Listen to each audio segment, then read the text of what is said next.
மச்சான் உனக்கு தான்டா அந்த வீடியோ. நீ ஒரு பொண்ணு சின்சியரா லவ் பண்ணியிருக்க. இல்லன்னு சொல்லல. அந்த பொண்ணு உன்ன ஏமாத்துதுன்னு தெரியுது. உன்ன விட்டுட்டு போகன்னு நினைக்கிது. அப்புறம் எதுக்குடா அந்த பொண்ண இப்படியே நீ பேசிக்கிட்டு இருக்க?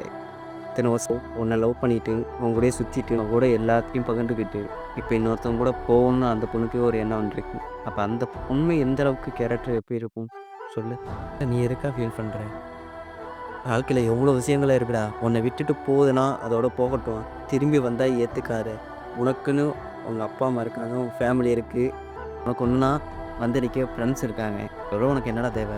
இதுக்கு தேவையில்லாத ஒரு விஷயத்துல போய் இன்வால்வ் ஆவாத. ஏமாத்துறவ எங்கேவா இருந்தாலும் அவனும் ஏமாந்து தான் நிக்க போறான். அப்ப உண்மையா இருக்காங்கன்னா உண்மையா இரு.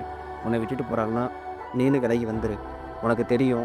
ஃபோன் பண்ணா அவாய்ட் பண்றாங்க. மெசேஜ் பண்ணா ரீப்ளை பண்ணல. அப்புறம் பிஸின்னு வருது.